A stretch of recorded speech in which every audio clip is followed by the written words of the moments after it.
வழக்கறிஞர் தன்னுடைய கருத்துக்களை பதிவு செய்ய காத்திருக்கிறார். அசீப், நீங்கள் வழக்கறிஞரோடு தொடருங்கள்.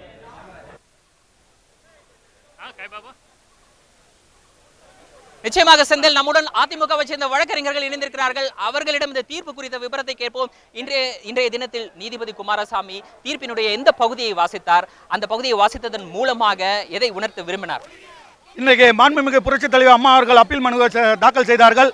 கீழ்கோர்ட்டு கொடுத்த தண்டனையை மாண்புமிகு குமாரசாமி அவர்கள், கர்நாடகா உயர்நீதிமன்றத்தின் நீதிபதி குமாரசாமி அவர்கள் கீழ்கோர்ட்டு நீதிமன்ற உத்தரவை ரத்து செய்து ஜெயலலிதாவும் சசிகலாவினுடைய மேல்முறையீட்டு மனுவை அனுமதித்துள்ளார்கள். இதனால் அவர்கள் குற்றம் செய்யவில்லை என்றும் முழு விசாரணைகளிலும் அவர்களை விடுதலை செய்யப்பட்டுள்ளனர். ஐயா, இந்த தீர்ப்பில் மேலும் ஏதேனும் விவரங்கள் தெரிவிக்கப்பட்டதா? எதற்காக இந்த நால்வரினுடைய அப்பீல் மனு ஏற்றுக்கொள்ளப்பட்டது என்பது தொடர்பாக குமாரசாமி அவர்கள் தன்னுடைய தீர்ப்பில் ஏதேனும் குறிப்பிட்டிருந்தாரா? இந்த தீர்ப்பை முழுமையாக நாங்கள் வாசிக்கவில்லை. மெயின் போர்ஷன் விடுதலை ஆக வேண்டும், விடுதலை அப்பீல் அலவுடுன்னு சொல்லி சொல்றாங்க. அதான் மட்டும் நான் ஜஸ்டிஸ் குமாரசாமி சொன்னாரு.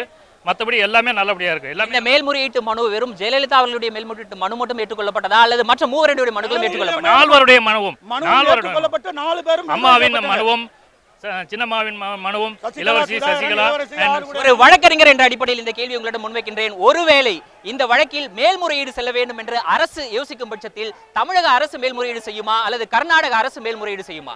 ஒரு வழக்கறிஞர் என்ற அடிப்படையில் இது விஷயமாக நாங்கள் கண்டிப்பாக தற்போது அதிமுக வழக்கறிஞர்கள் நம்முடன் தெரிவித்த கருத்தை பார்த்தோம். அவர்கள் தெரிவிக்கக்கூடிய கருத்தை வைத்து பார்க்கும்பொழுது இந்த நால்வரினுடைய மேல்முறையீட்டு மனு என்பது ஏற்றுக்கொள்ளப்பட்டிருக்கின்றது. அதன் அடிப்படையில் கீழ் நீதிமன்றம் வழங்கிய அந்த தண்டனை என்பது ரத்து செய்யப்பட்டிருக்கின்றது. அதன் அடிப்படையில்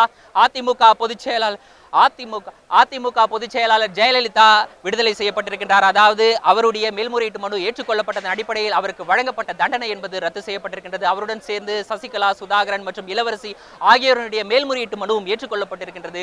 ஆகவே அவர்களுக்கு வழங்கப்பட்ட தண்டனையும் ரத்து செய்யப்பட்டிருக்கின்றது என்பதை நம்மால் புரிந்து கொள்ள முடிகிறது. அதை தாண்டி ஏற்கனவே நான் குறிப்பிட்டது கூட வழிகாட்டுதலின் அடிப்படையில்